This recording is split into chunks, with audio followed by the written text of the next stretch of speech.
Let's do this thing. Good morning.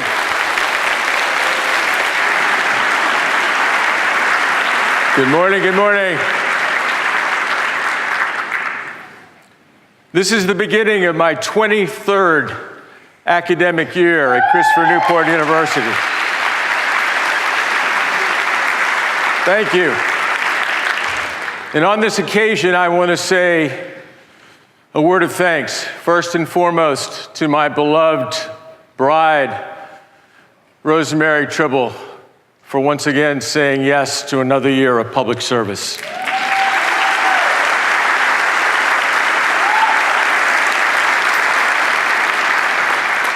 She is the joy and inspiration of my life, and as most of you know, she has contributed immensely to the success of this university in countless ways. Next, I want to say a word of thanks to three people who have been the heart and soul to this place for the last 23 years. Beverly Muller, Cindy Perry, and Bill Brower. They're not three people who have been more instrumental in every way in all the good things that have happened on this campus. And I could not be more grateful to them.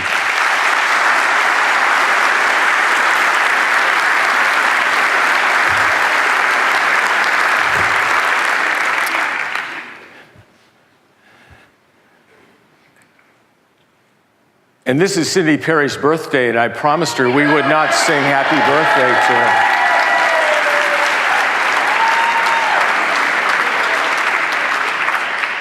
And we won't sing happy birthday like we did last year, Cindy, I promise.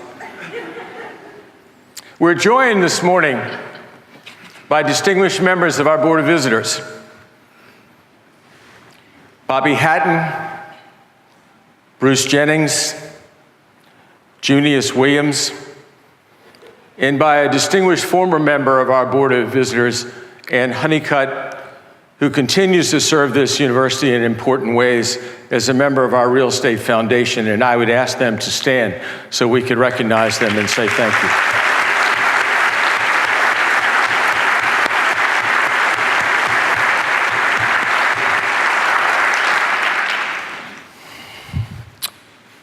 In my first year at Christopher Newport, I was asked to speak to a group of leaders of private colleges in Virginia about the changes underway at Christopher Newport. I spoke with great enthusiasm about all the good and exciting things taking place.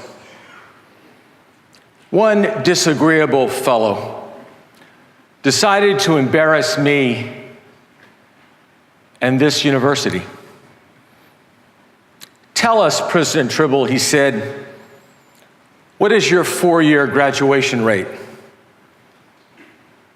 Well, our graduation rate, four-year graduation rate, in 1996 was 9%. Imagine 9%. It took the air out of the room, I can tell you.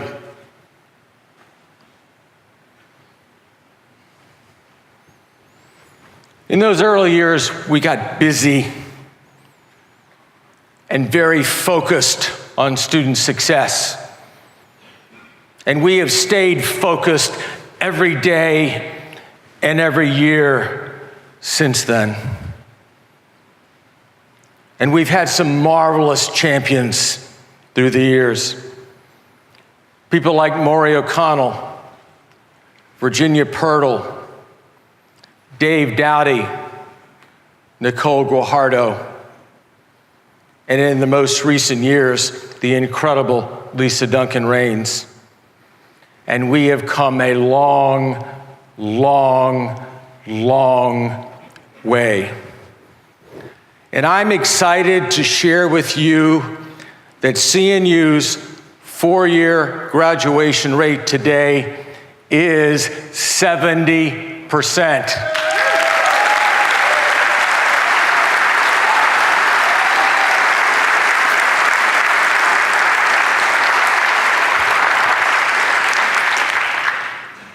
Now, I want to show you two more numbers. I know you're data people. The next number is 572. There are 572 public four-year colleges and universities in America. That's the sum total.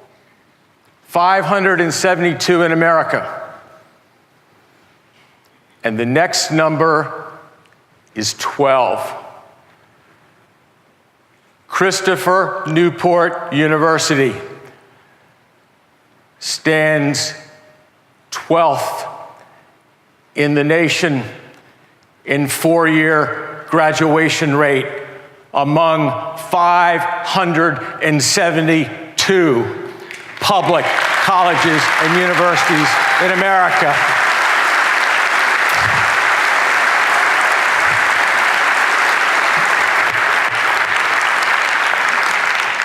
There isn't a school in America that has come so far so quickly. There is not a school in America that has accomplished that kind of thing. It is absolutely extraordinary. Absolutely extraordinary. 12th in America. Well done. With the help of a lot of wonderful, wonderful, wonderful people, great things have happened on this campus. Our applications have exploded. The quality of our students has soared.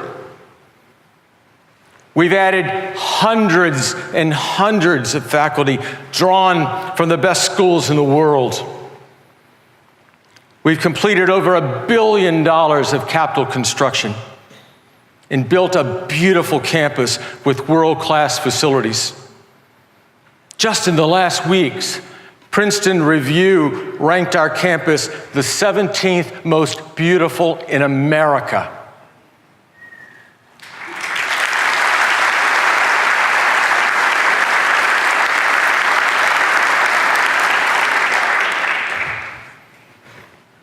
Our reach and our reputation is spreading across the country. CNU has become a school of choice for high-ability students, and our students love this school. And they bring it alive each and every day with their energy, their enthusiasm, and their intellect.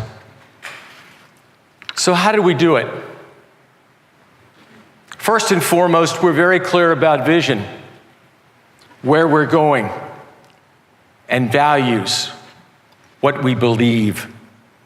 We know who we are, what we value, and what we aspire to accomplish in the lives of our students, this Commonwealth, and the world.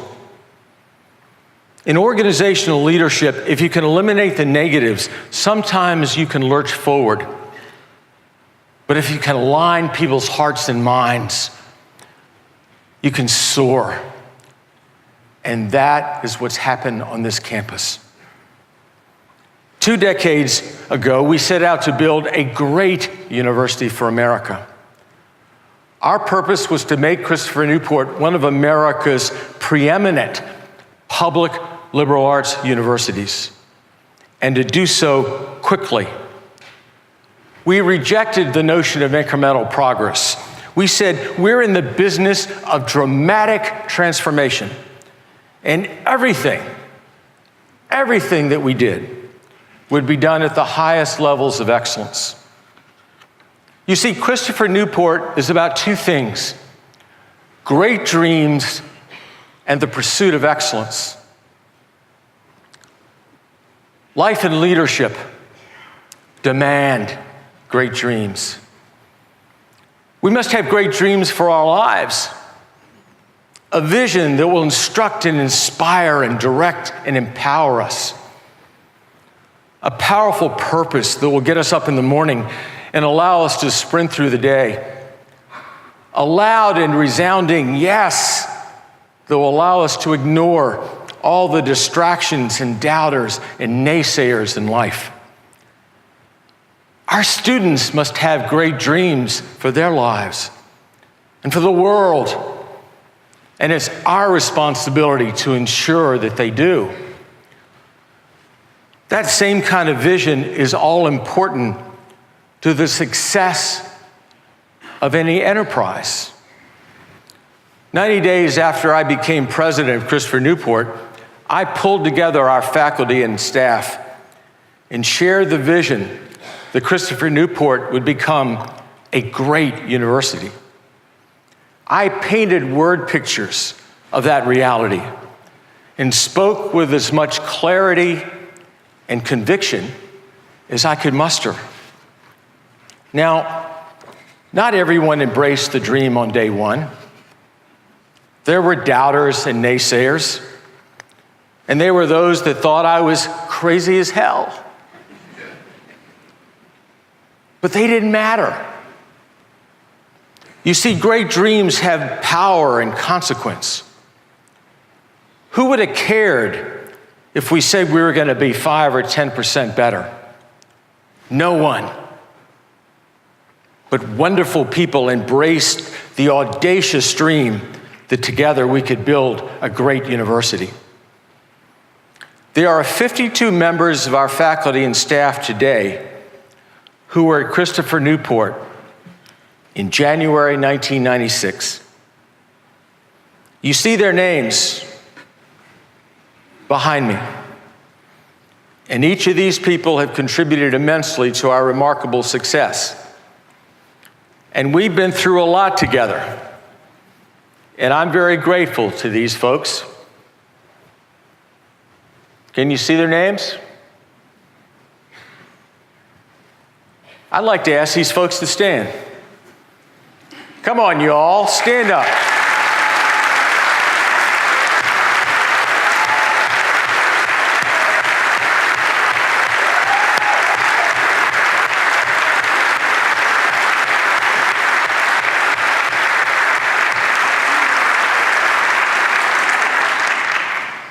Now, everyone in this magnificent concert hall deserved to stand up.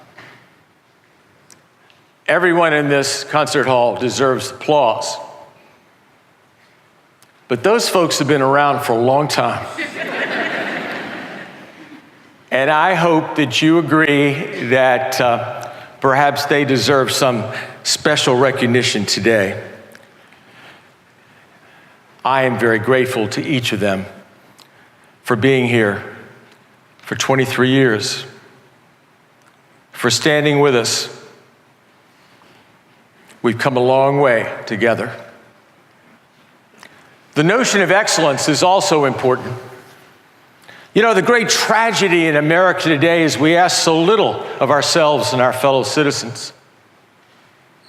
The experience of Christopher Newport is that if we ask people to give their very best, they will astound us with their success. So here, we decided to pursue excellence in all things. We increased the rigor of our academic programs. We ask our faculty to do more, to give more in their teaching, their scholarship, their service. We unapologetically built buildings of civic proportions and beautiful architecture. Why do we do that? Because our job is to instruct and inspire. And there's nothing that instructs and inspires more powerfully than great art and great architecture. We want our students to have great dreams for their lives and for the life of this country and the world. Many years ago, I read this prescription for success. Excellence is the result of caring more than others think is wise, risking more than others think is safe, dreaming more than others think is practical, and expecting more of yourself and others than most people think is possible. Values are also so important. And we are very clear about what we believe. Every enterprise must be guided, directed, and empowered by core values.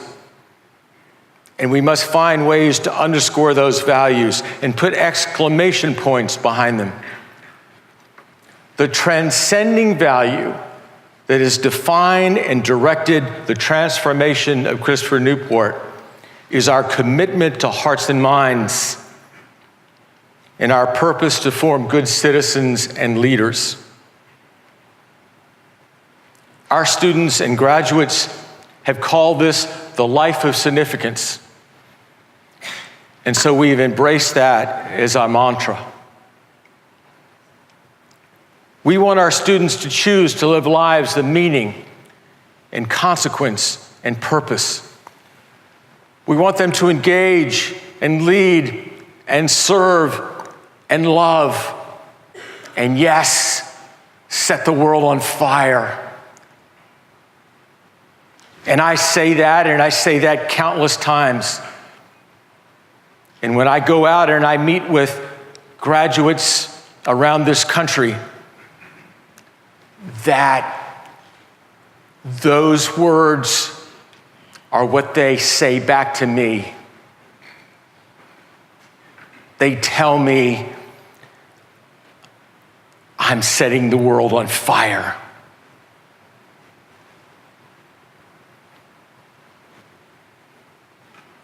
Those are the words that they're living.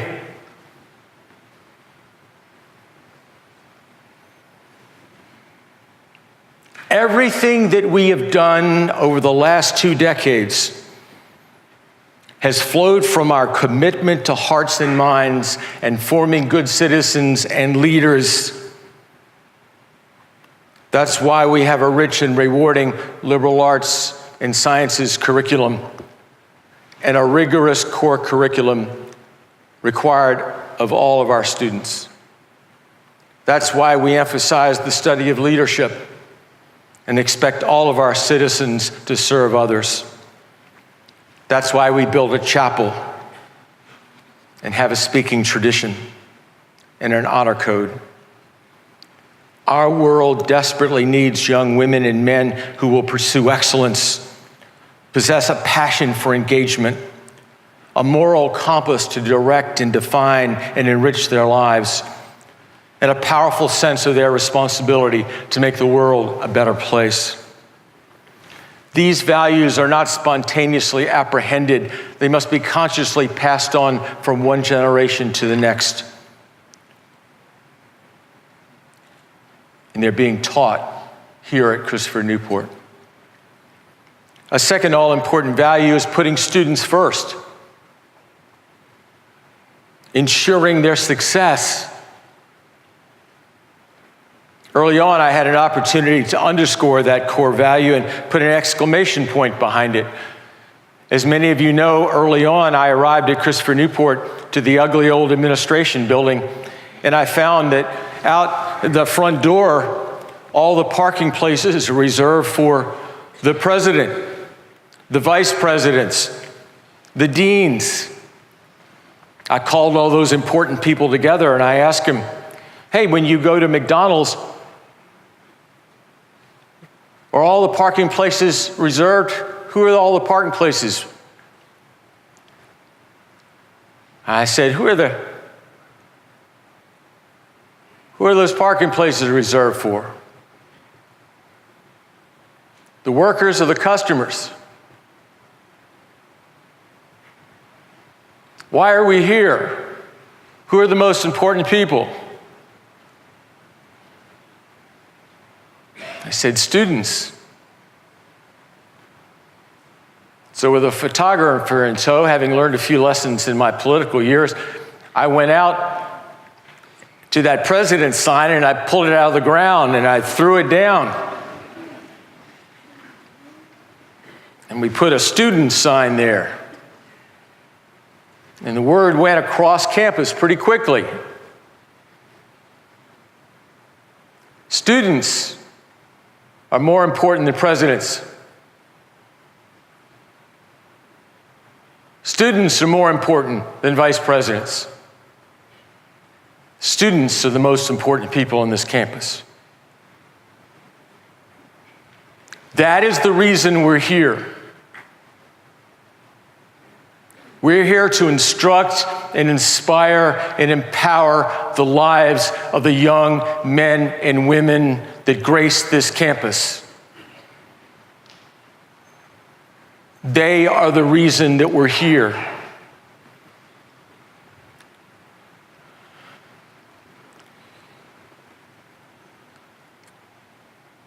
And we got to put them first. Putting student first doesn't mean that we say yes to every request. We cannot. Putting student first doesn't mean that we give grades. They've got to be earned. And we've got to hold these young people to the highest standard of excellence and demand that they give their best. There is one standard of excellence in this world, and we betray rather than serve them if we don't introduce them to the standard of excellence by which they will be judged throughout their lives.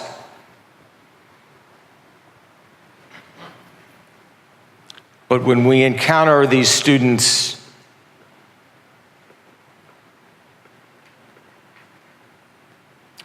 we must move heaven and earth to help them succeed.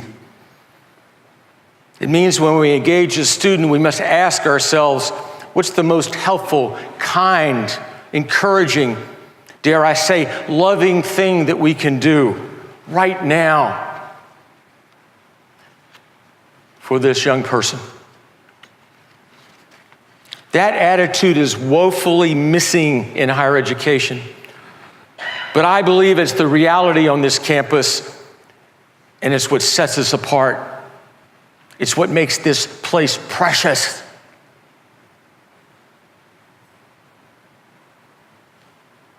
That's why I joined our students and staff as we welcomed our freshmen this past weekend. What an incredible tradition, underscoring the community at Christopher Newport. That's why Rosemary and I have invited every freshman to the president's house over the next couple of weeks.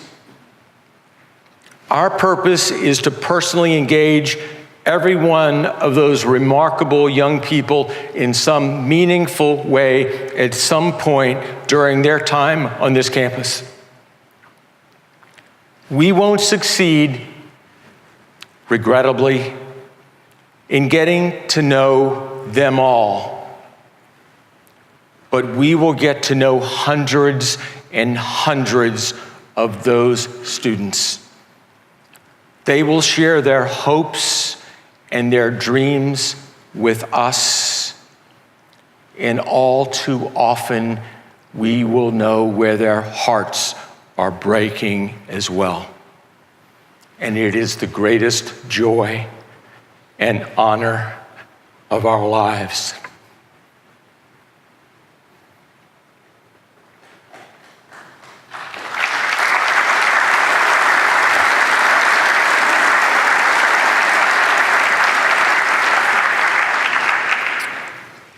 What other values define us? We celebrate the liberal arts and the sciences and a rigorous core curriculum,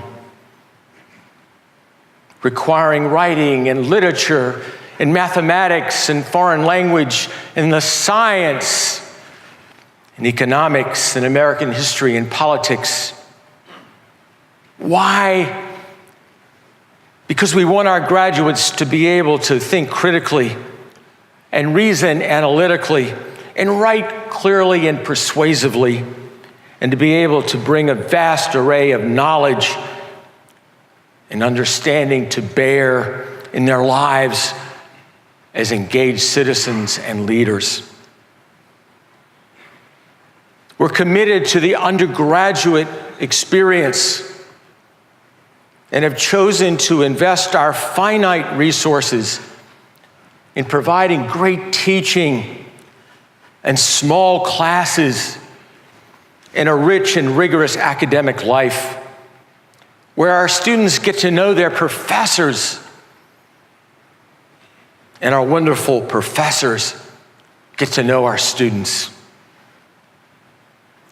Finally, together, we've created an extraordinary campus community where people speak and smile and open doors for each other and generously give of themselves and care about each other. When people visit this campus, they feel a spirit, an energy, something different, an enthusiasm. You know, enthusiasm comes from within. The Greek root for the word enthusiasm means the God within us. The best way to learn enthusiasm is to play with children. I've loved playing this summer with my 3 grandchildren. Their enthusiasm is contagious. Your smiles, your spirit, your love is contagious. It's infectious. And I'm so grateful. I'm so thankful.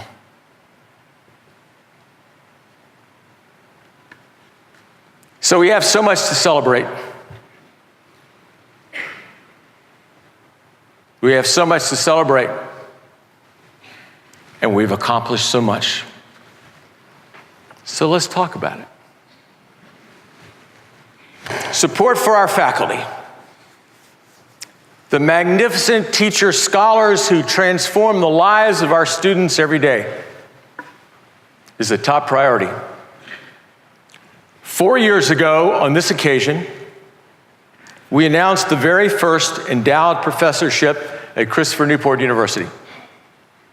The Silas O. and Myrtle S. Jennings Professorship in the Luter School of Business, established by our friend Bruce Jennings. Today, I'm pleased to announce 5 new professorships at Christopher Newport University.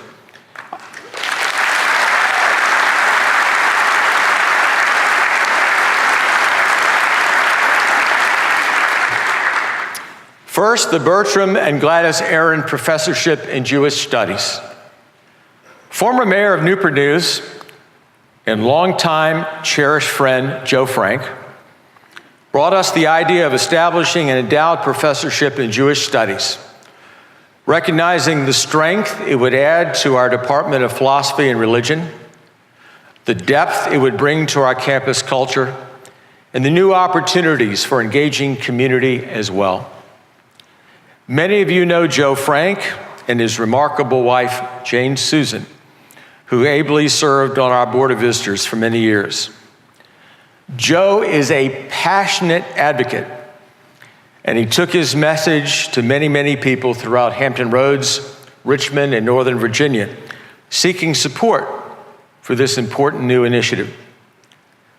When he met with Bert and Gladys Aaron in Williamsburg, Joe not only found support, he found individuals with vision and deep commitment to their faith, to the possibilities this new professorship would bring to Christopher Newport and to Hampton Roads.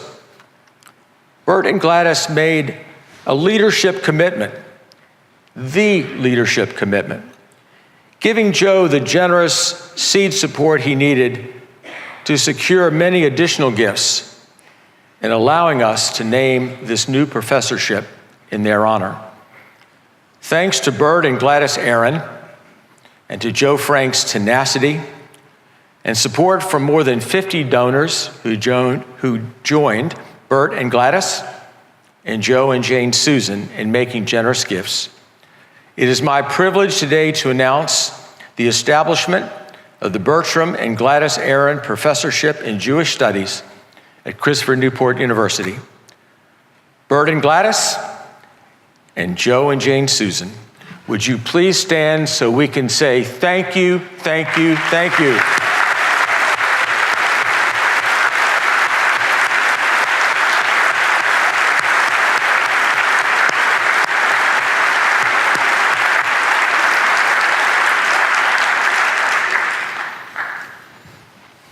The Richard Abbot Professorship in Finance. The Abbot family is woven into the fabric of this community in countless ways. If you live and work in Hampton Roads, your life is touched by Carolyn Abbot and her family every day. At Christopher Newport, Carolyn has been generous time and time again through endowed scholarships, support for the Ferguson Center, athletics, the Lighthouse Fund, and so many other programs and opportunities that simply respond when they touch your heart. Last fall at the campaign celebration, Carolyn told me she wanted to establish an endowed professorship in memory of her husband, Richard. Richard was a remarkable businessman, father, and friend who we lost in 2001. Carolyn consulted with her family, and they decided to support the establishment of a professorship in finance in the Luter School of Business. Their choice is particularly timely as Dean Ebbs works to finalize plans for a master's program in financial analysis. We're pleased that Richard and Carolyn's sons, Stephen and Matthew, are here today. Stephen and Matt, thank you for the generosity of your family. Rosemary and I cherish the friendship of your dear mother and father, and we're pleased that the Abbot name will remain important in the life of Christopher Newport University, as today we announce the Richard Abbot Professorship in Finance. Please stand so we can say thank you, thank you, thank you.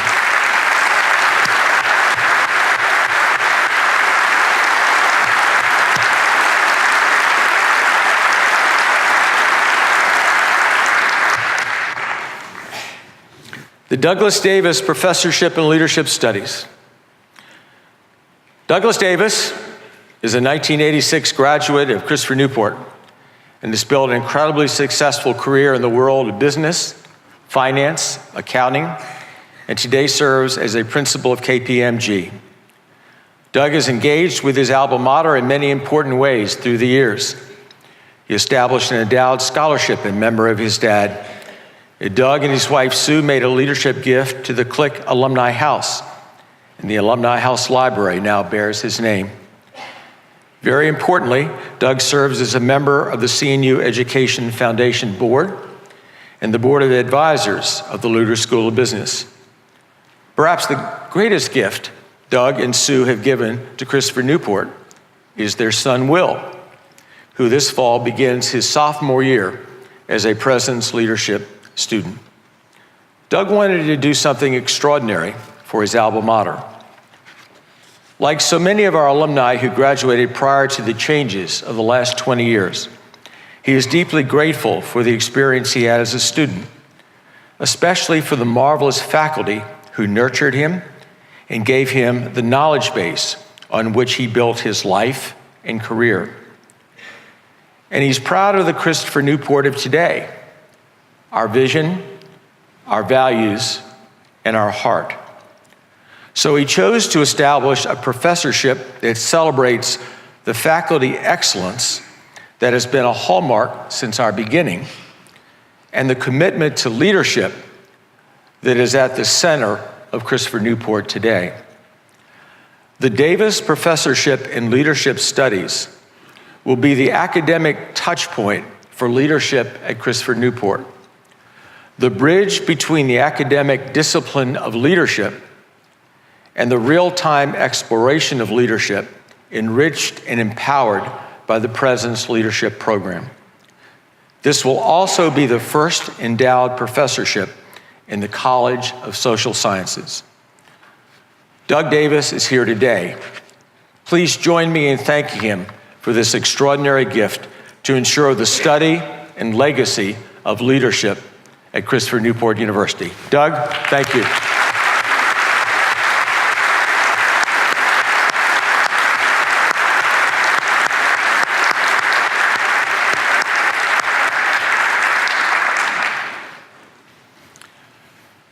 The Sachs Professorship in Chemistry.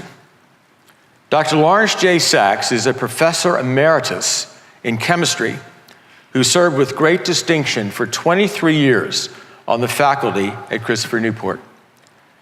After his retirement in 1993, Larry and Ruth remained actively engaged with CNU through scholarships, music, the Ferguson Center, lifelong learning, and the molecular biology and chemistry programs.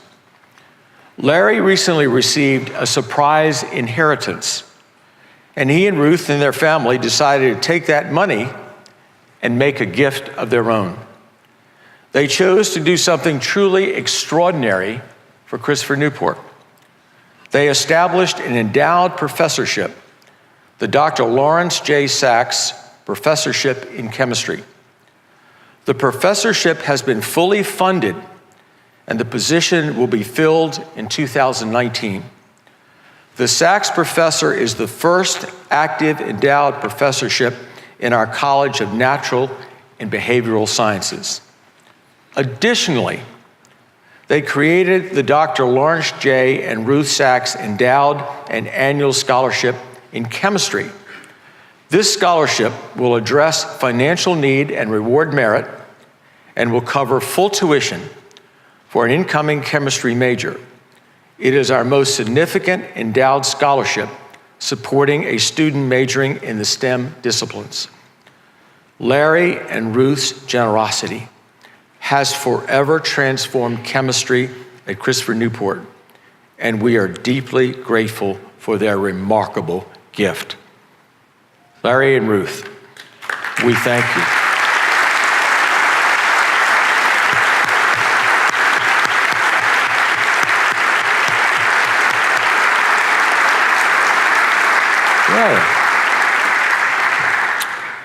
The Tracy Swartz Professorship in the Humanities. Dr. Tracy Swartz was a treasured member of the CNU family, known and loved. She was a beloved professor, talented and effective administrator, and cherished colleague. She was a gift to Christopher Newport and the world. It is her poem that is read each year at the Honors Convocation, and her words and her spirit help instruct and inspire every new class of captains. We lost Tracy to cancer, and when she died, her mother and her many friends and family members decided to establish the Tracy Swartz Professorship in the Humanities, knowing that over time, more gifts would come and the fund would grow to the level that would allow us to award it and create a living legacy for Tracy. Well, that day has arrived.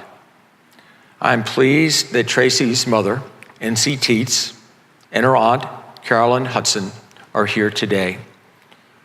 N.C., it is my great pleasure to announce that the Swartz Professorship is now fully funded, and it will be awarded to a professor in the humanities in 2019. Tracy and her life of significance will always be remembered and honored on this campus. NC and Carolyn, will you please stand?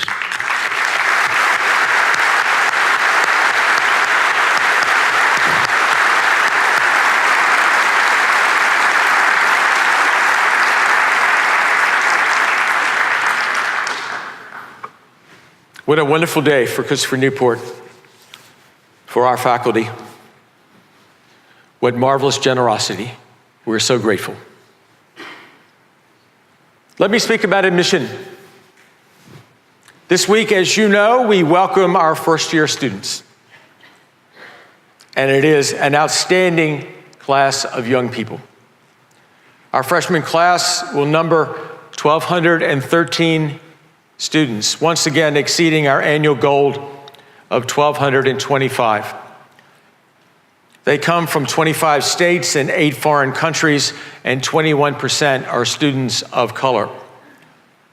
With high school GPA and SAT averages of 3.8 and 1,220, this is truly a high-achieving group of students. 408 students will participate in the President's Leadership Program. On average, these students earned a 4.1 high school GPA and an SAT score of 1,286. 130 freshmen will participate in our honors program. These students earned a high school GPA of 4.3 on average and an SAT of 1,365. One testament to the extraordinary experience we offer our students is the number of new freshmen who are legacies. 163 have a relative who graduated from Christopher Newport. The majority, of course, are brothers and sisters. This phenomenon will continue to grow, but it certainly underscores the extraordinary experience that members of their family have had on this campus. What accounts for this enrollment success when competition for great students has never been more competitive, when we're going head-to-head with the best schools in America, schools that have huge endowments, schools that have been around for hundreds of years? Well, certainly our reach and reputation are spreading, but it also results from a lot of hard work. My thanks to all of you, to all the members of our CNU family, to our faculty and staff who so generously contribute their time, their talent, supporting a truly campus-wide recruitment effort. 2,933 prospective students were interviewed on campus by our fellows and by our admission office. 953 have enrolled. That's 77% of our freshman class were interviewed, underscoring the importance of that interview process. In all, we welcomed more than 24,000 guests to our campus and to more than 600 off-campus events. Truly extraordinary effort, and I'm very grateful. Once we get them, we work hard, and people across campus are engaged in so many ways. This past weekend, our newest captains moved into the residence halls. They've started Welcome Week and are building toward a smooth transition to the university that began this summer during the summer setting sail experience. Our orientation program is unrivaled in its ability to prepare students for their first critical semester at college. And I'm so grateful to so many of you who have worked so hard to make it so effective and so impactful. Our faculty members invest significant time working with our students on their academic journey. Our residential life and housing staff are building strong relationships outside of the classroom. For example, the residential life team had over 41,000 interactions over the last year with our 3,800 residents who lived on campus. Unparalleled responsiveness, unparalleled customer service are the hallmarks of the Christopher Newport experience. Personal attention to detail. Marvelous, marvelous, marvelous. Let's talk about academics. Just last month, the State Council of Higher Education approved our proposal to offer a Bachelor of Science in Neuroscience beginning in January 2019. Well done, congratulations.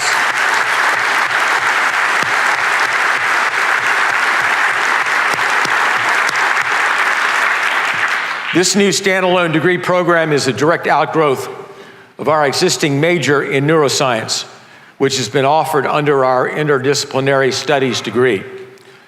as a collaboration between the departments of psychology and molecular biology and chemistry. This new degree program is, I believe, the first interdisciplinary, interdepartmental degree offered here at Christopher Newport. And it firmly cements our position as the go-to school to study STEM disciplines if you don't want to study with thousands of undergraduates. I applaud the work of Dr. Drew Velke, Dean Nicole Guajardo, Vice Provost Bob Colvin, and Lorraine Hall in creating this successful proposal, and thank the faculty members who have created and shaped this degree program for our students. Well done. Well done. Well done.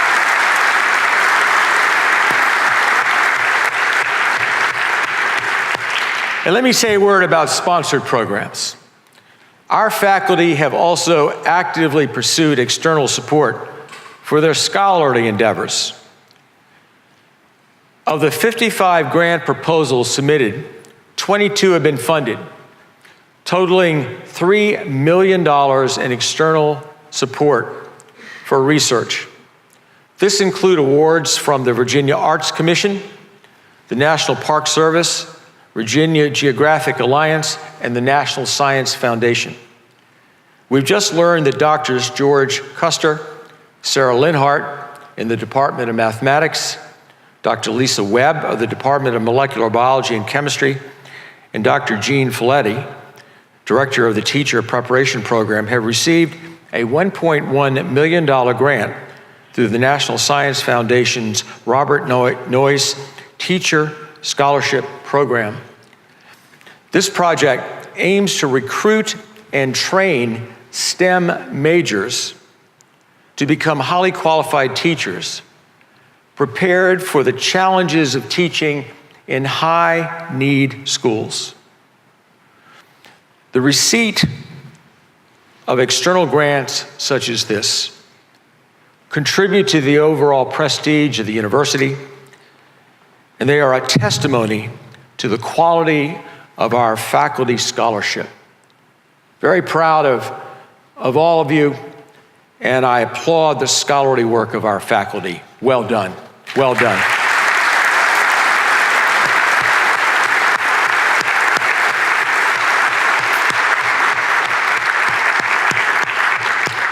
Looking to the future, the big initiative for academic affairs this year is the submission of our application to shelter a Phi Beta Kappa chapter.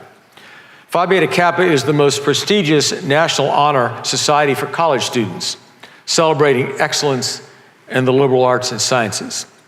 Currently, only 286 colleges and universities shelter a Phi Beta Kappa chapter.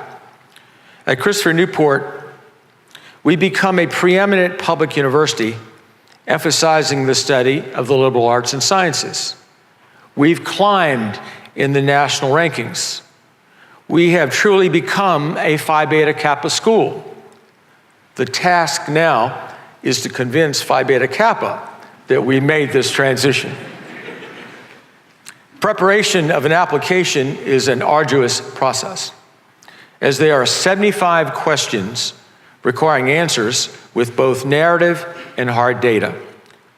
These questions cover almost everything that impacts students on a campus, from faculty salaries to co-ed athletics, library holdings to study abroad.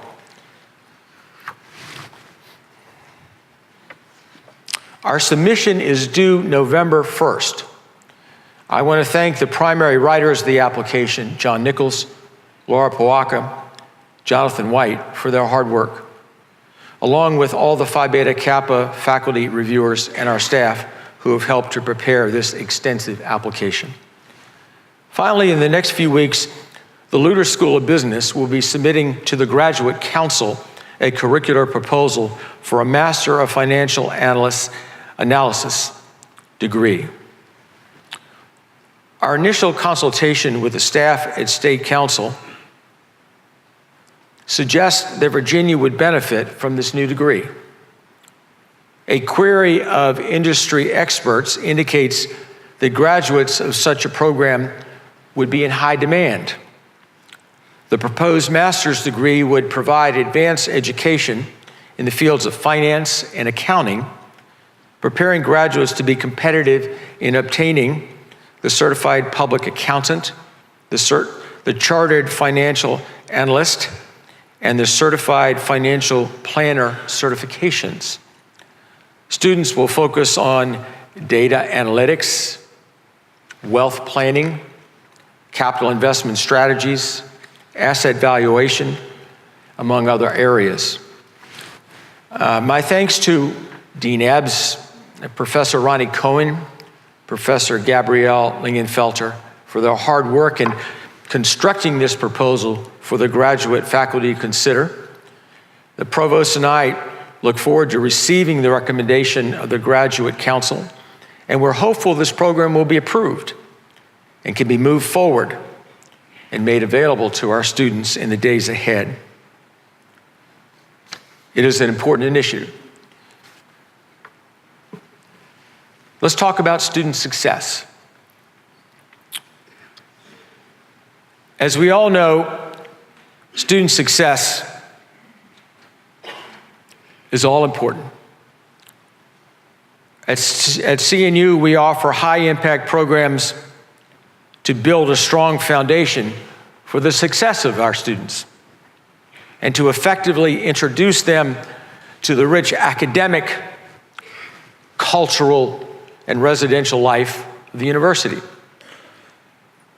We do that through a combination of living and learning communities, customized class schedules, and student support programs. We offer a seamless series of learning opportunities designed to help students transition to campus and become productive and successful members of this marvelous community. Our significant efforts and laser focus on enhancing student success, with special emphasis on improving retention and graduation rates, have given us cause for great celebration. This year, we not only celebrate a 70% four-year graduation rate, we've also achieved a 77% five-year graduation rate. And although we don't know our exact retention rate of freshman to sophomore, it's hovering around 88%. So we're most assuredly advancing toward our goal of 90%, which would put us in the very highest ranks of the best schools in America. In support of our overall student support efforts, listen to some of the remarkable numbers that demonstrate the commitment of our colleagues.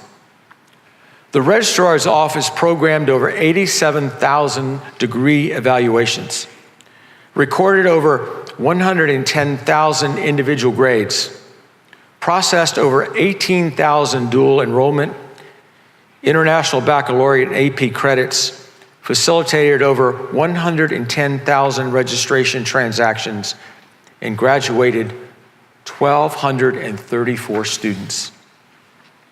Our academic support services are making a difference in the lives of our students by helping them transition, holding them accountable, and celebrating their accomplishments. Student success staff had over 23,000 contacts with our undergraduates, conducted over 3,000 tutorial sessions and 1,100 writing consultations. Our academic success of our student athletes is really quite inspiring. Our academic support programs serve more than 600 student athletes, including 200 of our first-time freshmen. As a whole, our student athletes are performing at the highest academic level we've seen in years.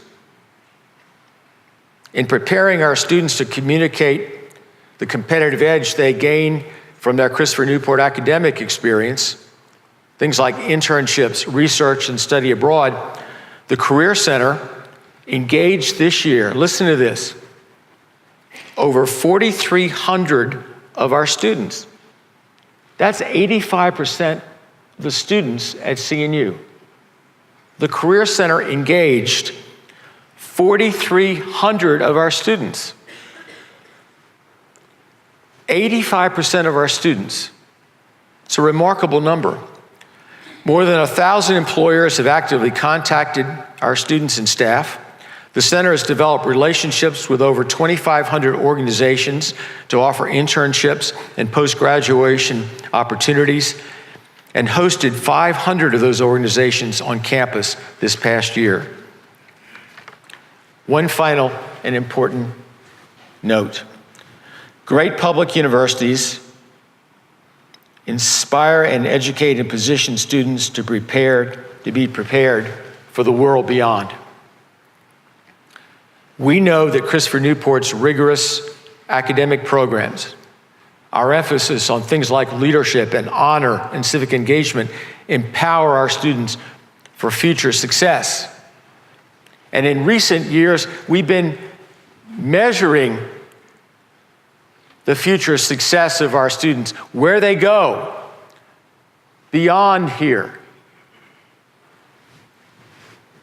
I'm pleased to report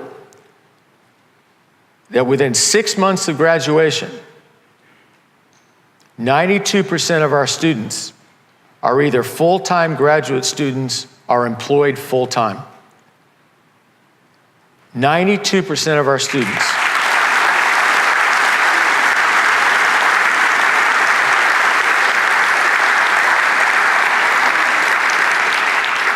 That's a powerful message about the preparation and success of our graduates, and sets us apart from all the other schools. 92% of our students, full-time graduate students, are employed full-time. Well done. Let me talk about service. Service is embedded in the CNU experience and is a priority for all of our students. Last academic year, our students contributed over 81,000 hours of community service. That number reflects only the hours reported to the Center for Community Engagement. Our athletic teams and Greek organizations contributed thousands of additional hours. We know our students volunteered thousands more in their home communities.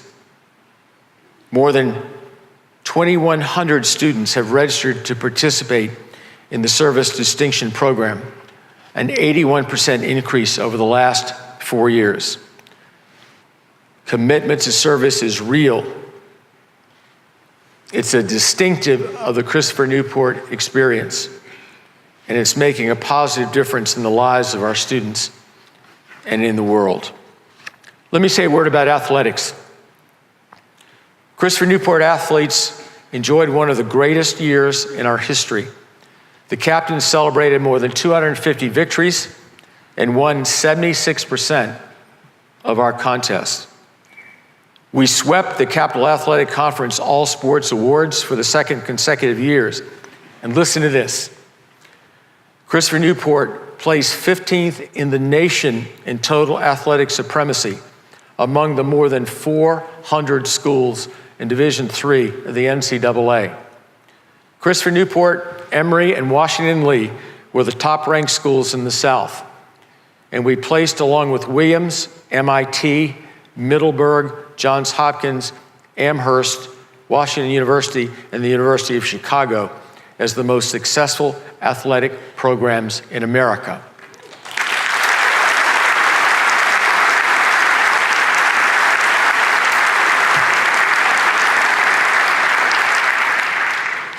Those schools are in pretty good company, aren't they? Our student athletes excel gloriously in athletic competition, but they also excel in the classroom. This year, we honored 388 student athletes who earned a 3.2 GPA or better in their academic programs. Our student athletes go to class, excel in their studies, and graduate. And they also win championships. Go Captains.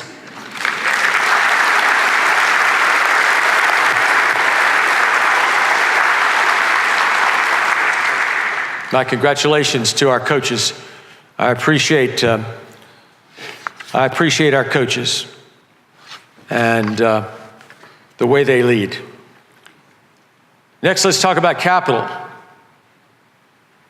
You know, after you spend over $1 billion, there's not as much to talk about. The new and expanded library will be open on Monday.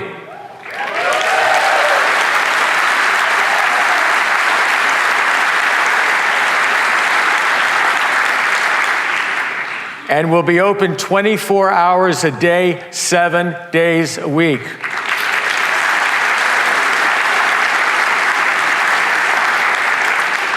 The library will now provide 1,200 seats, a magnificent 2-story reading room, and our collection is approaching 1 million holdings.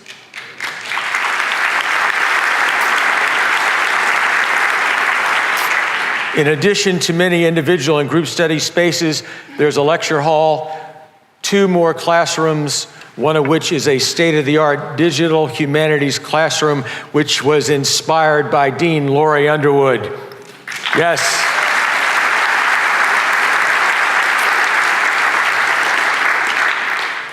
On Monday, September the 10th, Governor Northam will be with us visiting Christopher Newport. He will be addressing our students in this very concert hall, our students in the President's Leadership Program at 7 p.m. We will then walk over to the Trible Library and with some fanfare, celebrate the completion of the construction and opening of the spectacular new spaces for our academic community. You all are all invited to that ceremony. The governor will speak, we will cut the ribbon, and as is our custom at CNU, we will bring the night to a close with some fireworks to add an exclamation point to what will be a memorable evening. Come and join us on that evening.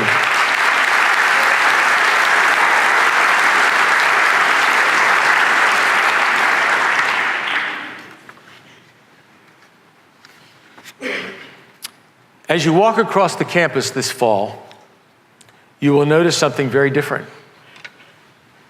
For the first time in 20 years, peace and quiet. There will be no construction.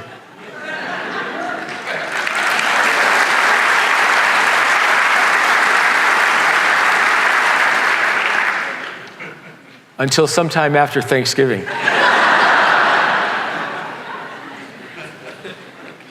When we'll begin adding faculty and staff parking around the Ferguson Ellipse.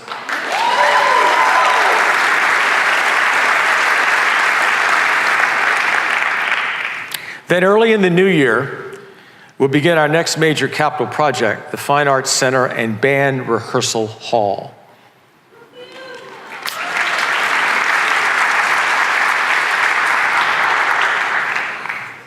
We'll also create a walkway from the parking deck through the building to the colonnade adjacent to the Black Box Theater lobby. The Fine Arts Center will be constructed in the Visitor Center between the Ferguson Center and the Trible Library. Let me speak about the band rehearsal space. The band rehearsal space will provide a large, acoustically balanced rehearsal hall suitable for a wide variety of musical rehearsals, both vocal and instrumental, especially for our marching captains. It will also provide a recording sound booth and recording studio, 5 new faculty offices for our music faculty, as well as a climate-controlled storage space for musical instruments. The space will be located in close proximity to the music department, the People's Theater, and the Diamondstein Concert Hall.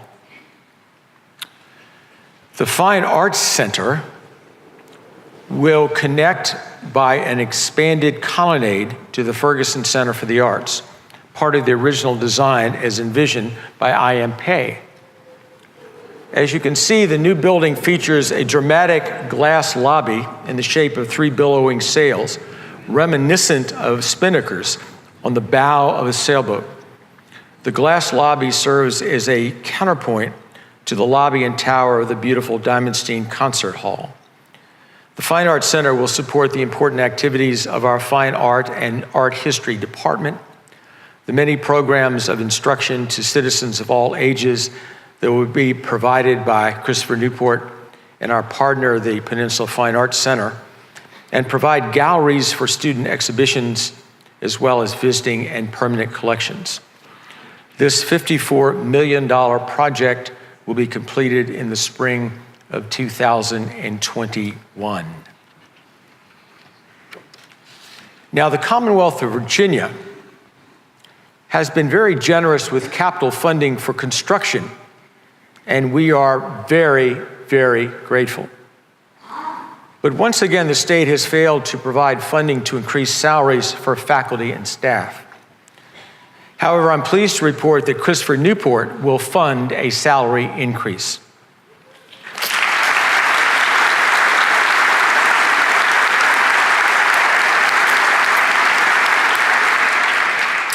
It is a modest increase, just 2%. I wish it could be more, but it is all we can do from our own limited funds. The increase was included in contracts issued to returning faculty in May. For staff who were employed prior to March 1st, the increase is effective August 25th, this Saturday, and will be included in your September 16th paycheck. Thank you.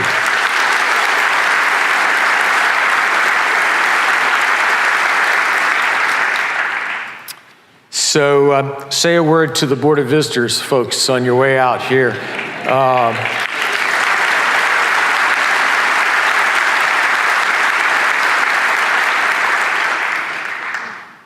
And to the Budget Advisory Committee. Again, I wish that we could do more, but we will try to be faithful and try in every way to underscore our appreciation to each of you. We ask so much. We all work so hard. We are thinly staffed. We have accomplished so much together. Thank you, thank you, thank you.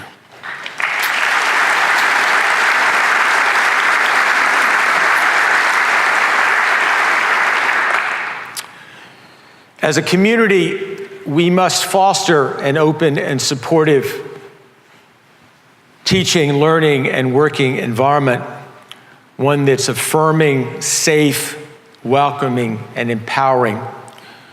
And that's why diversity and inclusion are all important components of this community and our pursuit of excellence and success. Last year, I spoke about the establishment of the University Council on Diversity and Inclusion. The council includes 2 members of our Board of Visitors and a representative group of students, faculty, staff, and friends of the university. The work of the council has been advantaged by the input of Juan Johnson, a nationally respected expert who has helped to guide and focus our efforts. This past year, the council adopted a charter that clearly defined its mission, responsibilities, desired outcomes, and established a working group to focus on the development of a strategic plan. Building on the excellent work of the Faculty Senate, the working group will present a university statement on diversity and inclusion to the council for consideration at its next meeting. I applaud the good work of the council and look forward to its continuing work and contribution to our success as a diverse community that appreciates the contribution of all. Next, I want to speak to the matter of freedom of speech. At a time when our light is so important in a world that seems to be increasingly dark. Christopher Newport educates students to be responsible citizens living lives of significance. An essential element of this education is the development of independent judgment. The acquisition of independent judgment requires that students be both required and encouraged to inquire deeply into old and new ideas alike. Students must learn how to subject ideas to the crucible of rigorous discussion and debate, and have their own ideas confronted with the same rigorous examination. Free inquiry is at the core of liberal learning. It can only flourish where the freedom of expression is not only respected but valued. As has been observed by others, without a vibrant commitment to free and open inquiry, a university ceases to be a university. But freedom of expression on college campuses has become increasingly controversial, often triggering violent incidents, censorship, heckled speakers, and students demanding safe zones, federal lawsuits, state legislation, changing student attitudes, signal that freedom of speech is under attack in our nation. We've seen this in Virginia. And so I've asked some of our colleagues to thoughtfully consider this challenging issue and draft a statement on free speech. That statement will be shared with the university community in the next several weeks, and you'll be invited to participate in open discussions about this matter over the course of the semester. And it's my hope and expectation that the university community will be able to embrace the statement this fall and stand as one in our commitment to the American tradition on free speech, which is at the heart of the liberal arts tradition and the American experience. Next, let me mention for a moment, and I'm moving to bring this to a close, but there's so much to talk about, and you're a captive audience, and I'm an old politician.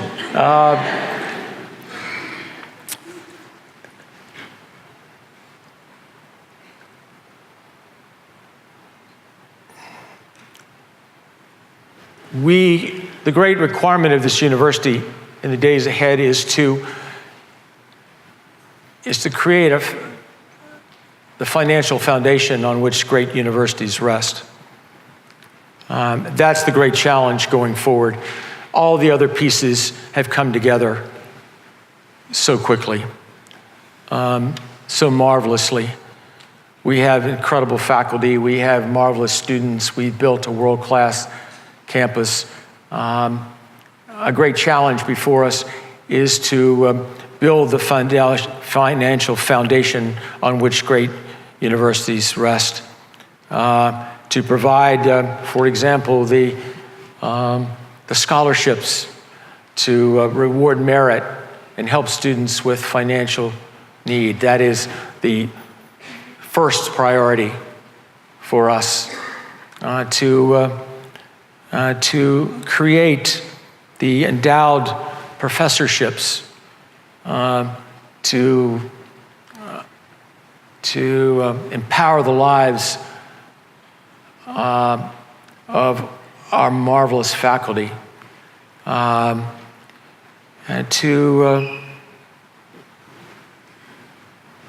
it is those funds that separate schools that are good from the schools that are the very best.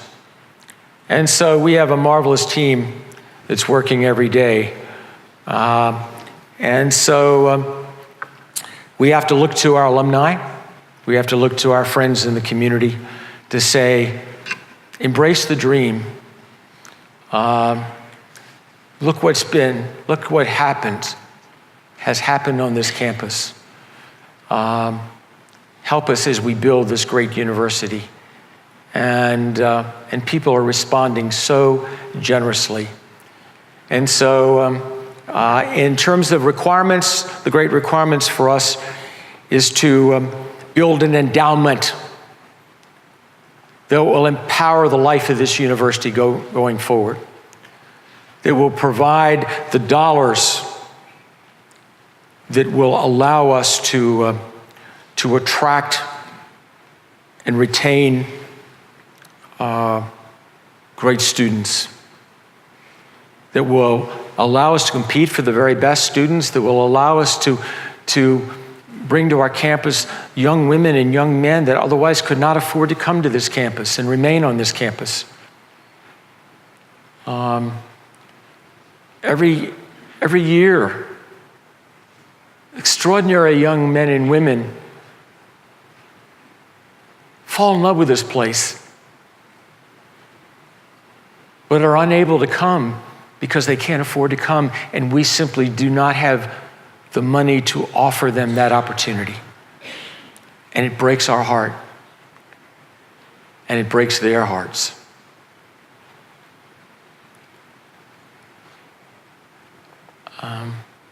And so that's our first priority. And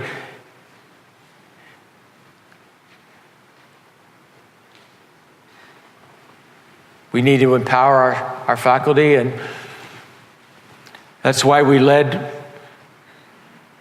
underscoring the extraordinary generosity of these marvelous donors, creating these incredible endowed professorships. A few years ago, we had our first. Today, we announced 5 more.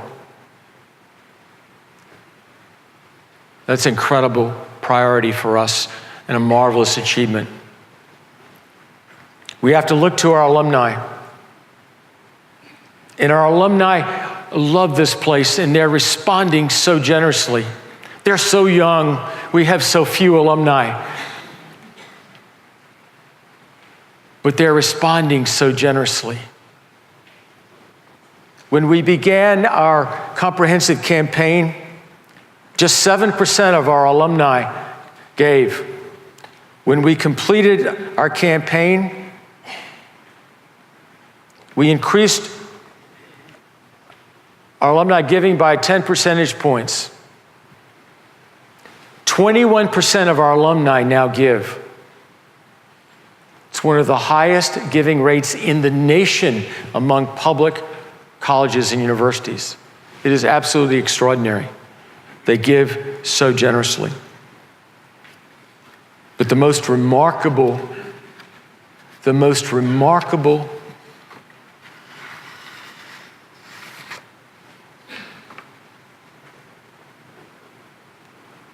record is yours. You give so generously in so many ways, day in and day out, countless hours, heroic ways you care for our students. And then each year we ask you to make a financial contribution. 3 years ago, 92% of you made a gift. 2 years ago, as we finished our comprehensive fundraising campaign, a miraculous 95% of you gave. Last year, 96% of you gave and made a gift. There's no other school in America like this. There's no campus family like you. It's the most extraordinary thing in the world. It's amazing.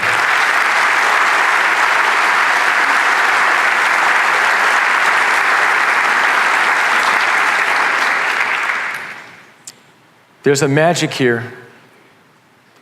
There's a spirit here like no other place. When you boil it down,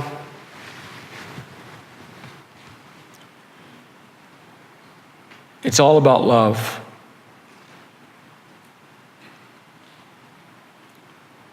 I really believe we bring love to this campus.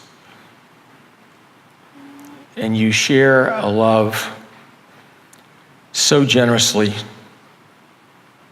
so extravagantly. That's what makes this place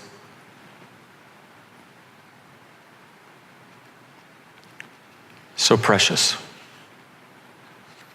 So I'm going to share with you a story that I think is appropriate to the beginning of an academic year.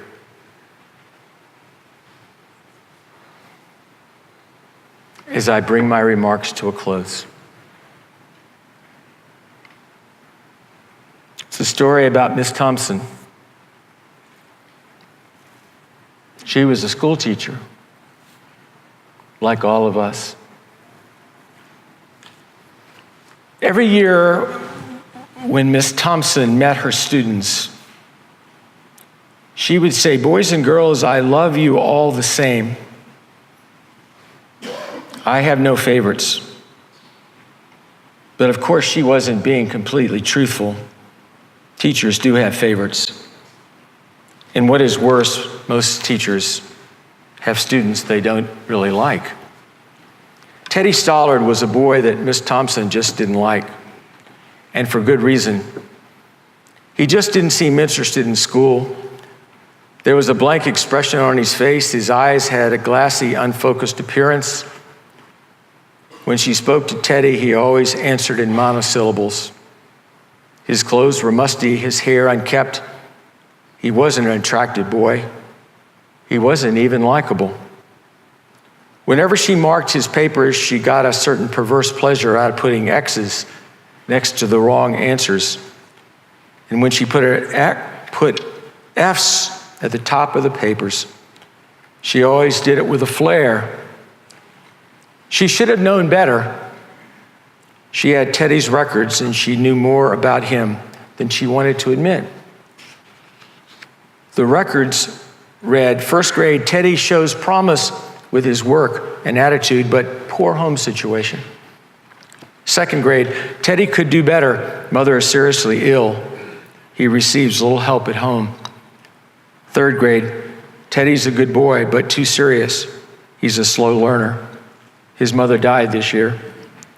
Fourth grade, Teddy's very slow but well behaved. His father shows no interest."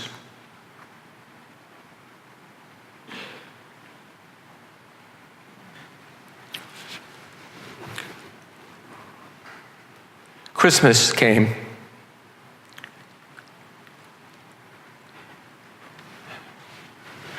And the boys and girls in Miss Thompson's class brought her Christmas presents.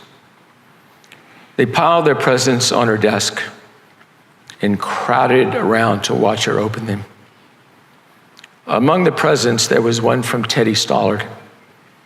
She was surprised that he had brought her a gift, but he had. Teddy's gift was wrapped in brown paper and was held together with Scotch tape. On the paper were written the simple words, "For Miss Thompson, from Teddy." When she opened Teddy's present, out fell a gaudy rhinestone bracelet with half the stones missing and a bottle of cheap perfume. The other boys and girls began to giggle and smirk over Teddy's gift, but Miss Thompson at least had enough sense to silence them by immediately putting on the bracelet and putting some of the perfume on her wrist. Holding her wrist up for the other children to smile, she said, "Doesn't it smell lovely? And the children, taking their cue from the teacher, readily agreed with oohs and ahs. At the end of the day, when school was over and the other children had left, Teddy lingered behind. He slowly came over to her desk and said softly, "Miss Thompson, you smell just like my mother. And her bracelet looks real pretty on you too. I'm glad you like my presents." When Teddy left, Miss Thompson got down on her knees and asked God to forgive her. The next day when children came to school, they were welcomed by a new teacher. Miss Thompson had become a different person. She was no longer just a teacher. She'd become an agent of God. She was now a person committed to loving her children and doing things for them that would live on after her. She helped all of the children, but especially the slow ones, and especially Teddy Stollard. By the end of that school year, Teddy showed dramatic improvement. He caught up with most of the students and was even ahead of some, She didn't hear from Teddy for a long time. Then one day she received a note that read, "Dear Miss Thompson, I wanted you to be the first to know. I'll be graduating second in my class. Love, Teddy Stollard." 4 years later, another note came from, "Dear Miss Thompson, they just told me I'll be graduating first in my class. I wanted you to be the first to know. The university has not been easy, but I liked it. Love, Teddy Stollard." And 4 years later, "Dear Miss Thompson, as of today, I am Theodore Stollard, MD. How about that? I wanted you to be the first to know. And I'm getting married next month, the 27th to be exact. I wanted you to come and sit where my mother would sit if she were alive. You're the only family I have now. Dad died. Love, Teddy Stollard." Miss Thompson went to that wedding and sat where Teddy's mother would have sat. She deserved to sit there because with love, she had touched his soul and transformed his life. In the words of Teilhard de Chardin, someday, after mastering the winds, the waves, the tides, and gravity, we must harness for God the energies of love. And then, for the second time in the history of the world, man will have discovered fire. Fire. Love. Love. Go, Captains.